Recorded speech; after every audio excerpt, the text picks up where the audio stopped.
sempre.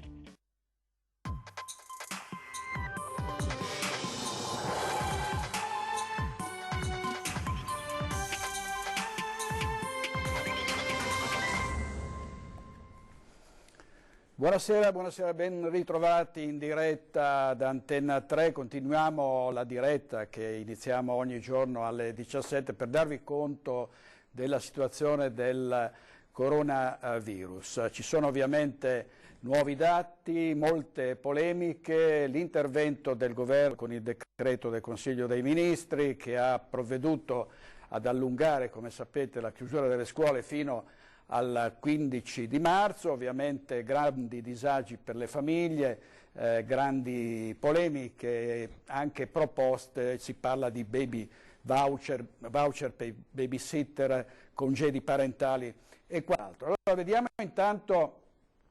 vediamo intanto la tabella che riguarda proprio il numero dei contagiati. Vedete che siamo saliti in Veneto a 407, più 21 rispetto agli infettati di ieri, 116 sono le persone che sono state ricoverate, vediamo se abbiamo anche l'altra tabella, eccola, non ancora, 116 le persone che sono state ricoverate finora, più 15 rispetto al dato di ieri. Questa è la tabella dei contagiati. Vediamo i ricoverati, 116, vediamo la seconda tabella se l'abbiamo, eccola qua, no, è sempre quella dei 407, va bene, ve la dico io, 116 sono le persone ricoverate, più 15 e purtroppo ci sono 7 decessi, ovviamente stiamo parlando del Veneto,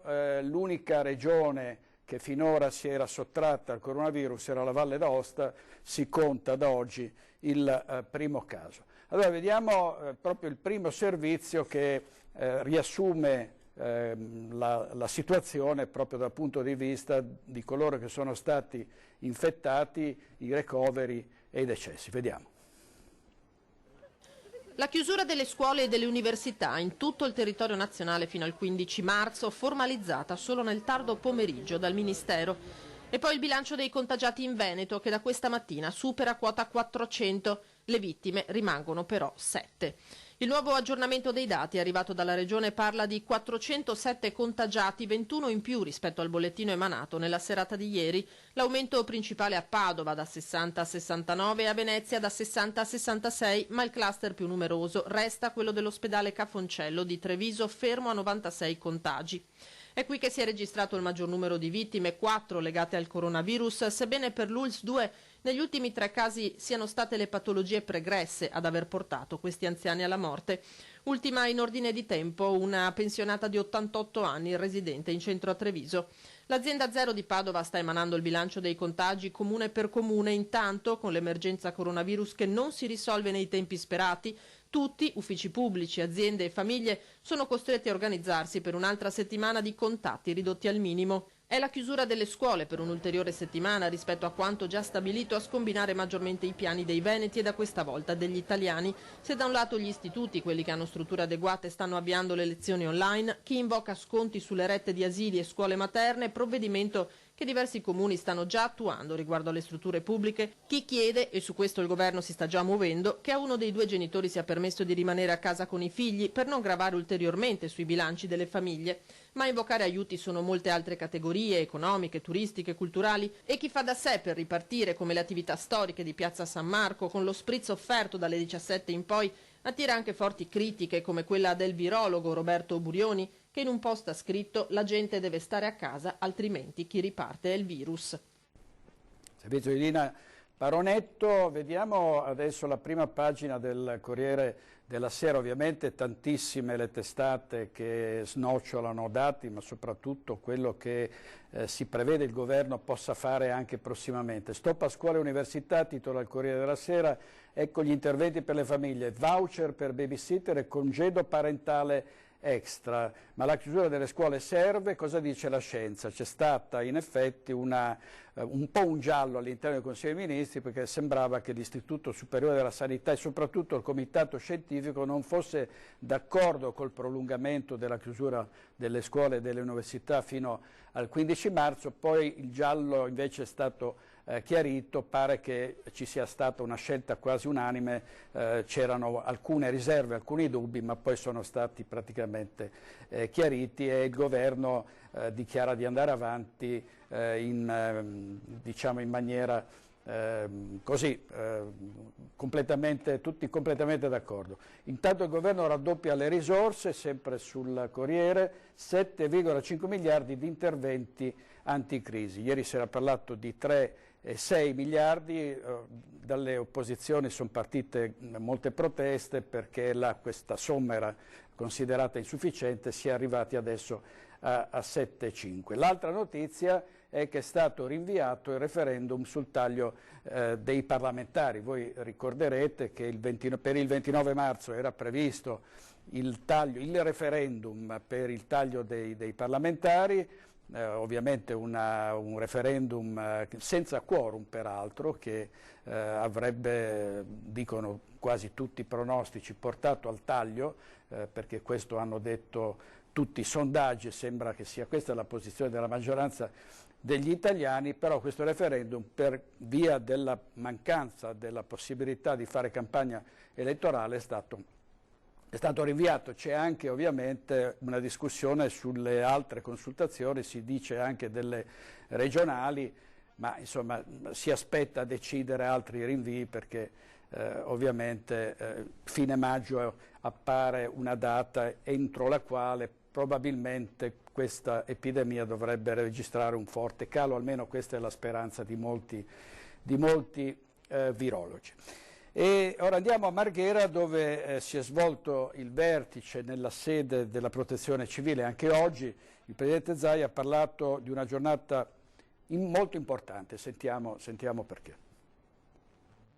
Per noi è una giornata di comunicazione importante, ovviamente sono qui con voi, li vedete, insomma li conoscete, il magnifico rettore professor Rizzuto dell'Università di Padova, alla sua sinistra il professor Crisanti, sempre all'Università di Padova, il dottor Ruppolo della Croce Rossa di Padova e poi l'assessore Lanzarin, il professor Meridiano, presidente della Scuola di Medicina, e la dottoressa,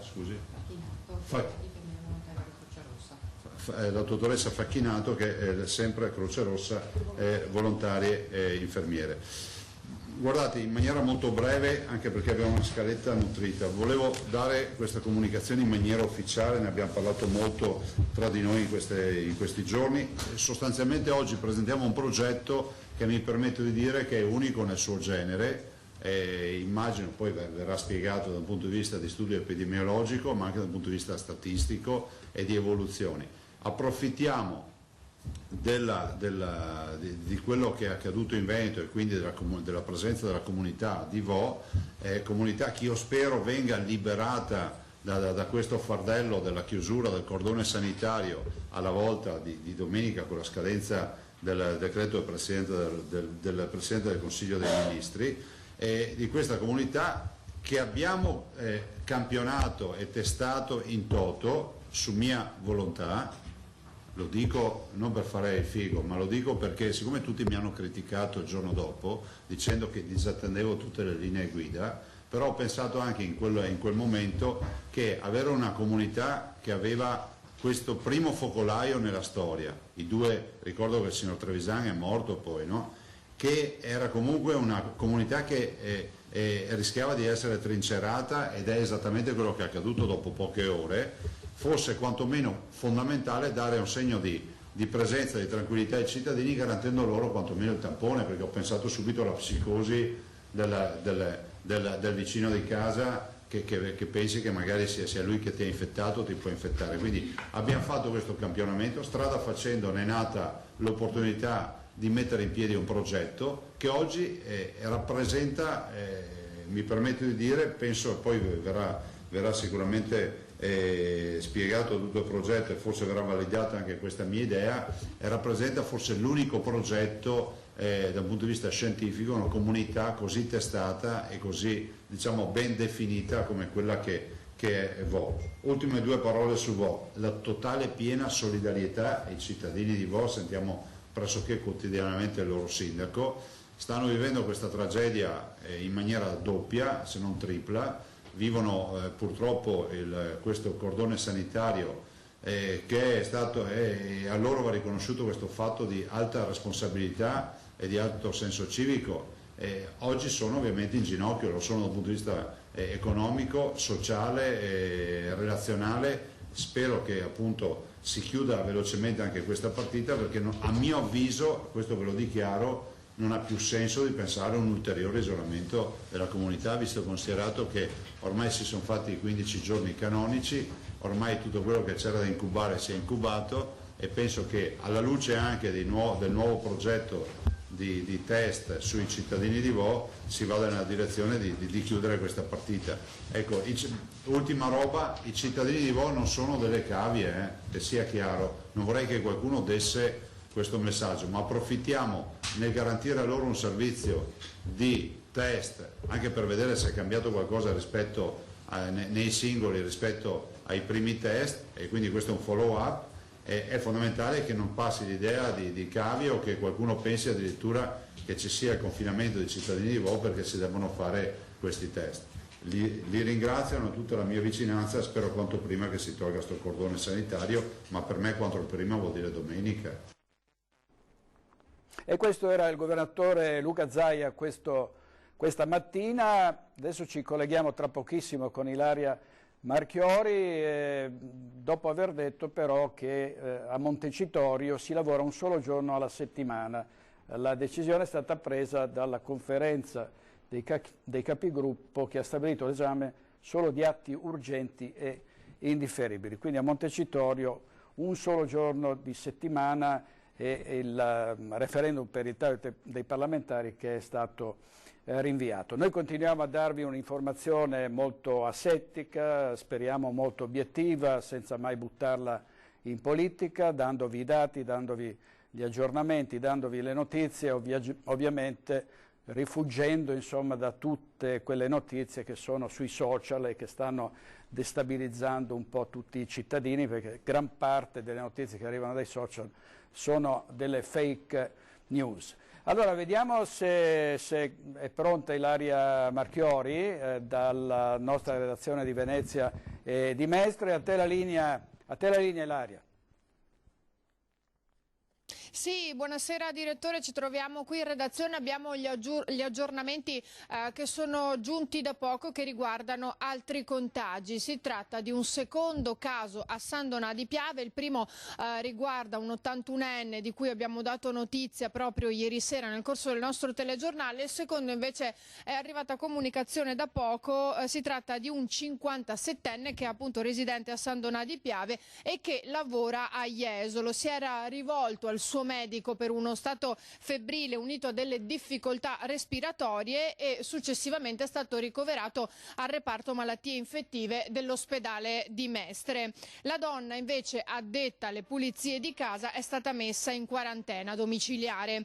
Il ricoverato non andava al lavoro sul litorale da 15 giorni, quindi questo è giusto ricordarlo. Per quanto riguarda invece il personale del servizio di igiene pubblica, continua il monitoraggio della moglie e del figlio dell'81enne invece di cui abbiamo parlato ieri e di cui è uscita notizia ieri, e che è risultato positivo al coronavirus, ed entrambi, quindi moglie e figlio, sono in isolamento domiciliare. Non è però l'unico caso, perché è proprio arrivata notizia da pochissimo che un dipendente di Veritas del settore igiene urbana, assente dal lavoro da circa 2 settimane, ora è ricoverato in ospedale perché è risultato positivo.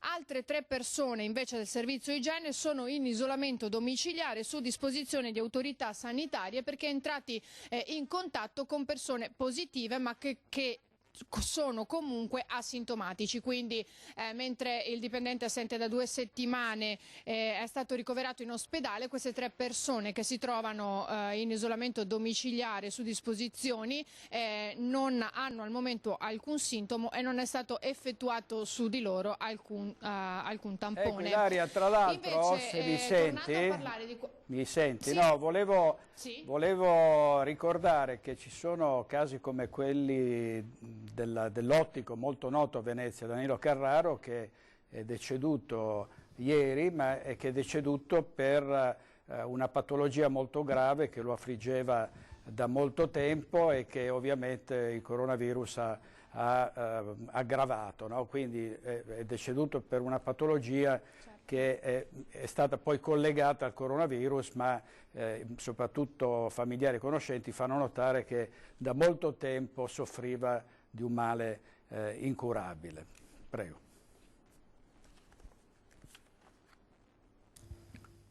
Vai Ilaria, riprendi la linea. Ci tenevo a fare questa precisazione. Sì. C'era una patologia pregressa, così come anche la persona che era ricoverata a Mestre, e quindi sì, sono casi, lo stiamo sottolineando da giorni, di persone che avevano in realtà delle patologie pregresse e che appunto si sono trovate poi con il coronavirus. Dicevamo questa mattina proprio nella sede regionale della Protezione Civile a Marghera, insieme al governatore Zaia, l'assessore Lanzarin e l'Università di Padova, è stato presentato uno studio importantissimo che proprio a partire da domani sarà effettuato sulla comunità di Vo, che si è messa a totale disposizione. Per tutti i dettagli sentiamo questo servizio. Un progetto unico nel suo genere. L'Università di Padova avvia uno studio epidemiologico sui cittadini del cluster di Vo, anche con un secondo test campione. I risultati, che si avranno grazie agli abitanti che hanno accettato la proposta aderendo su base volontaria, serviranno dunque a definire i parametri numerici relativi ai numerosi aspetti dell'infezione. Abbiamo davanti un virus sconosciuto, di cui non sappiamo la velocità di trasmissione, l'efficacia del contagio. Questo studio per la prima volta mostra 2 punti, 2 momenti della stessa popolazione, una popolazione che ha avuto un contagio importante, il focolaio veneto principale, e di cui possiamo finalmente capire l'evoluzione progressiva. Questo aiuterà non solo a dare informazioni e aiutare la popolazione stessa, ma anche a dare informazioni a tutto il mondo, per la prima volta su un virus nuovo, sconosciuto, che sta creando un'emergenza internazionale.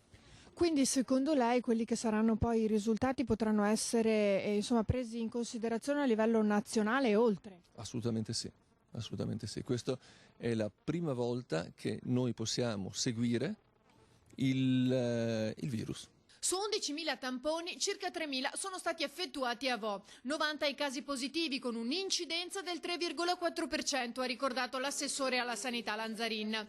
Nel corso della presentazione del progetto, finanziato dalla Regione con 150.000 euro, il governatore Zaia ha sottolineato come gli abitanti di Vo non siano cavie, ma un fondamentale contributo che sarà d'aiuto a tutti. È un grande studio che servirà alla comunità scientifica a livello internazionale. Va il mio tutto sostegno ai cittadini di Vo. Spero che Vo si apra dal cordone sanitario con la decadenza del decreto del Presidente del Consiglio dei Ministri. Prima di tutto perché la quarantena può definirsi fatta e praticata, e dall'altro questo studio dà forza a questo principio, per cui il cordone sanitario a Vo non serve più. Il Presidente ha poi fatto il punto sulla situazione. Da un lato stiamo incrementando, daremo i numeri nelle prossime ore di quante postazioni per la terapia intensiva avremo in più.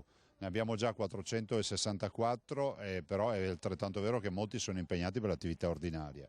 Dall'altro voglio anche ricordare che è fondamentale che si metta mano alla norma e dia modo ai medici di poter operare anche se rappresentano dei contatti con persone positive. Non possiamo mettere a riposo, o meglio mettere in isolamento fiduciario medici per 14 giorni. Non sento più niente.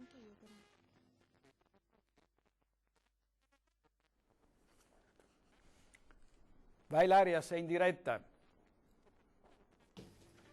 Sì, allora avete sentito dunque in che cosa consiste questo studio, ma entriamo proprio nel dettaglio per cercare di capire alcuni aspetti che riguardano questo studio. Lo facciamo insieme al professor Andrea Crisanti, che è il direttore dell'unità di microbiologia e virologia dell'azienda ospedaliera di Padova e che tra l'altro a margine insomma della spiegazione inerente a questo studio sulla comunità di Vo ha denunciato come in realtà nel decreto emanato dal governo non ci sia alcuna misura inerente alla ricerca. Sentiamo proprio dalle sue parole. È stato un unico, per una serie di circostanze un intero paese è stato messo in quarantena ed è stato chiesto di fare il tampone a tutti. Quindi abbiamo una fotografia dell'epidemia molto vicina all'inizio, cioè al momento in cui è stato scoperto il primo caso grave. Dopo 10 giorni rifacciamo una seconda fotografia di questa situazione e questo ci permette di capire la diffusione della malattia tra i primi contatti, la diffusione della malattia tra i contatti, la diffusione dell'infezione tra i familiari, come questi si sono negativizzati, ci permette di stratificare di classi di rischio sulla base della storia clinica di tutte quante le persone e ci dà per una metrica per prendere delle decisioni per la prima volta. Secondo Crisanti bisognava agire subito con le attuali misure messe in atto. Io penso che per la prima volta siamo andati nella direzione giusta. Io penso che forse si sarebbero potute prendere queste decisioni 2 settimane fa, perché voglio dire, ma noi tutti quanti abbiamo visto quello che succedeva in Cina. Perché in Italia doveva essere differente, no? Il professore denuncia poi come nel decreto del governo siano totalmente assenti misure inerenti alla ricerca. Io penso che questo sia una mancanza importante perché ci troviamo di fronte a un'infezione di cui conosciamo pochissimo. Sono state prese misure prevalentemente di carattere economico come se ci trovassimo di fronte a una inondazione o a un terremoto. Noi invece ci troviamo di fronte a un fenomeno che sarà destinato a durare per parecchio tempo e quindi sicuro vanno bene le misure di controllo, vanno bene le misure di contenimento e sorveglianza, ma dobbiamo dare la possibilità alla capacità del nostro sistema di ricerca di rispondere a questa emergenza. Un'emergenza destinata a vedere un aumento di casi nei prossimi giorni. Noi in questo momento stiamo fotografando la situazione di 6-7 giorni fa, quindi ci si aspetta che aumenti fondamentalmente per i prossimi giorni. Se non ricordo male ieri abbiamo avuto 500 casi, adesso se voi vi ricordate la progressione cinese si parlava di 3-4 mila casi al giorno, ma loro erano 50 milioni, quindi diciamo stiamo in una situazione di progressione seria. E adesso bisognerà attendere ancora 2 o 3 settimane per vedere se le misure di contenimento e controllo hanno avuto un impatto. Quindi si potrebbe continuare con queste misure a oltranza a questo punto oltre il 15? Guardi, questo mi pare di capire che è un atteggiamento che il governo prenderà di volta in volta, chiaramente nel momento in cui avranno i dati dei casi prenderanno delle decisioni, però è chiaro che se ieri abbiamo avuto 500 casi e fra una settimana ce ne abbiamo 600-700 è chiaro che ci deve essere una coerenza sulle misure che vengono prese. Comprese quelle che riguardano l'economia. Non si può pensare di privilegiare l'economia a danno del controllo dell'epidemia, perché altrimenti questo problema che abbiamo adesso ce lo avremo fra 3 mesi, 5. Questa non è un'alluvione, non è un terremoto, è una cosa completamente diversa. Ecco, e tra le misure di contenimento c'è anche quella che riguarda la Biennale d'Architettura, la cui inaugurazione slitta, anziché il 23 maggio, si svolgerà il 29 agosto. Sentiamo. È stata rinviata al prossimo 29 agosto l'inaugurazione ufficiale della Biennale di Architettura a Venezia, curata da Shin Sarkis. Troppo complesso in questo momento di allarme planetario per l'emergenza coronavirus far arrivare in laguna artisti, opere ed allestimenti in tempo utile per il 23 maggio, originariamente previsto come data di apertura. È questa la prima decisione del nuovo presidente della Biennale, Roberto Cicutto, che non appena entrato in carica ha incontrato il sindaco di Venezia Luigi Brugnaro, quest'ultimo per statuto anche vicepresidente della Biennale. Lo slittamento dell'inaugurazione di Architettura ha subito innescato molti commenti di artisti e curatori. Sarà spostata a fine agosto in contemporanea con il Festival del Cinema. Indubbiamente è una cosa importante, una cosa grave, una cosa seria. L'ultima volta, se non sbaglio, è stato fatto durante la Seconda Guerra Mondiale, quindi i precedenti sono forti. La situazione è seria. Noi abbiamo curato 125 mostre in questi ultimi 20 anni e non è mai capitato.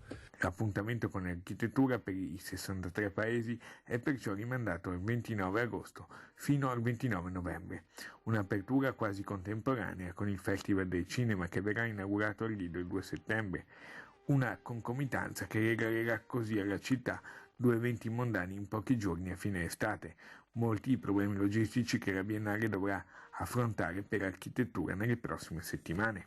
Il problema sarà sicuramente di carattere logistico, perché sicuramente non chi ha lo spazio all'interno dei giardini o alle corderie, però chi ha preso spazi all'esterno avrà dei problemi, perché sicuramente avranno già i contratti di affitto, i trasporti, eccetera, eccetera.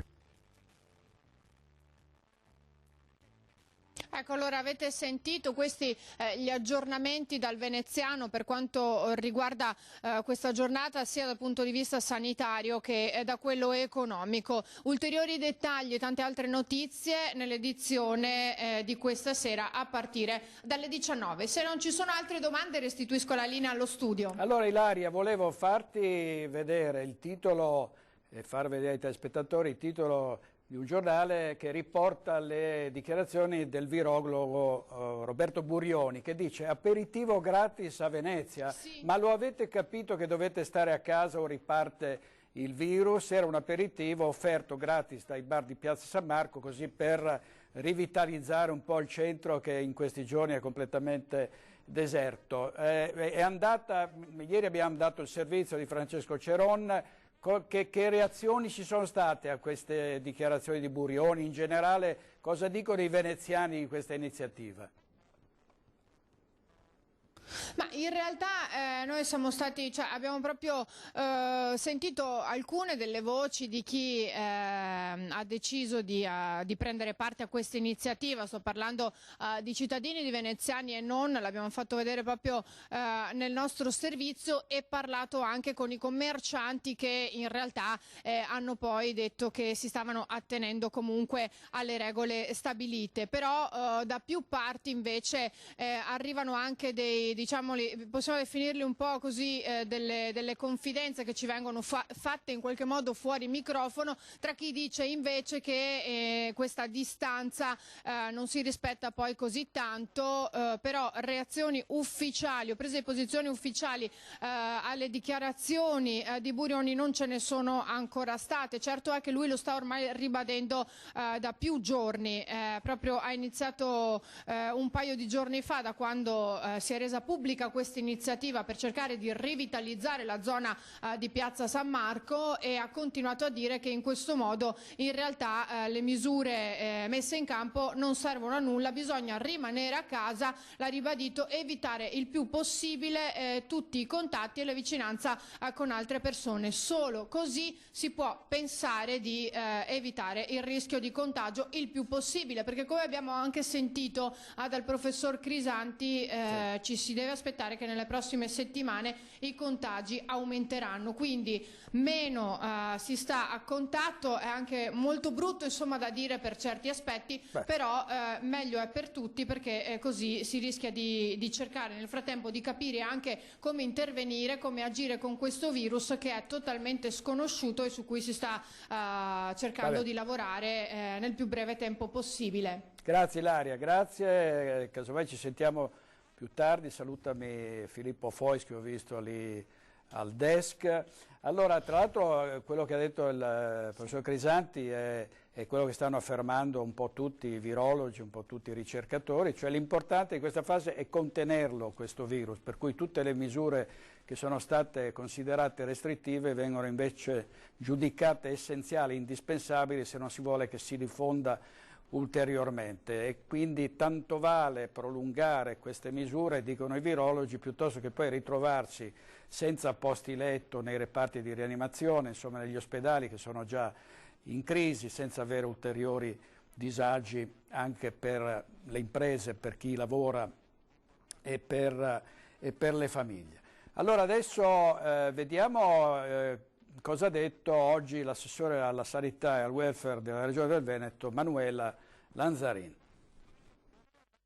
Su Schiavonia abbiamo detto che recuperiamo 50 posti letto in una struttura, un'ala anche separata, quindi con ingresso separato, impiantistica separata e quindi la possibilità anche di avere accessi separati. Anche negli altri ospedali stiamo comunque ricavando dei posti letto di malattia infettiva o di terapia intensiva, non solo quindi Schiavonia. Schiavonia ci permette oggi, essendo svuotato e quindi avendo meno degenza, di avere anche un quantitativo di letti più importanti, ma soprattutto di riuscire a metterli logisticamente in una posizione separata. Negli altri reparti di terapia intensiva nel Veneto qual è la situazione, qual è il livello di occupazione e i rischi che ci possono essere di trovarsi in una situazione a rischio? Oggi, questa mattina, il bollettino di questa mattina, su 116 ricoverati, 24 sono quelli in terapie intensive. Quindi le terapie intensive del Veneto oggi danno risposta. Noi siamo ancora in una situazione di non aver bisogno di posti aggiuntivi nuovi rispetto ai programmati. Però è chiaro che siamo pronti e dobbiamo essere pronti, questo anche da richiesta del governo, con dei posti aggiuntivi e ne stiamo ricavando nei vari ospedali. Le tende servono? Le tende servono e sono importanti perché, ricordiamolo, fanno il pre-triage e quindi le persone che vengono invitate tramite i medici di medicina generale, tramite il 118, tramite il numero verde a recarsi per fare l'esame vengono appunto inserite, arrivano nelle tende, le tende sono separate dal resto dei pronto soccorso degli ospedali e quindi fanno da filtro e sono un filtro importante. Per quanto riguarda il personale, il personale, vi ricordo che già la settimana scorsa abbiamo autorizzato l'assunzione di 215 nuove figure tra medici, infermieri, OS, tecnici.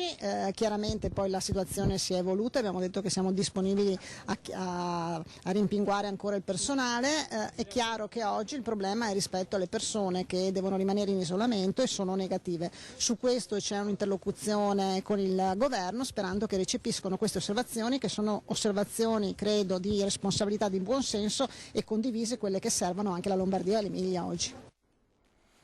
Assessore Manuela Lanzarin, sapete che l'ospedale di Schiavonia ha registrato un caso tra il personale medico e in seguito a questo caso 60 persone tra medici e infermieri sono state sospese dal lavoro, non possono lavorare, quindi questo può capitare in tutte le aziende, in tutti i luoghi in cui ci sono persone anche che lavorano e quindi il rischio è proprio quello, è di evitare che il contagio si diffonda e che si debba provvedere a mettere in quarantena persone che hanno un ruolo, tra l'altro come nell'ospedale di Schiavonia, fondamentale. Allora intanto ringrazio la collega Daniela Sizia che sta seguendo questa diretta dalla redazione, i nostri colleghi e poi Tony Esposito e Andrea Basso in regia questa sera. Andiamo in pubblicità, pochissimi istanti, poi torniamo con altri aggiornamenti, altre notizie sul coronavirus.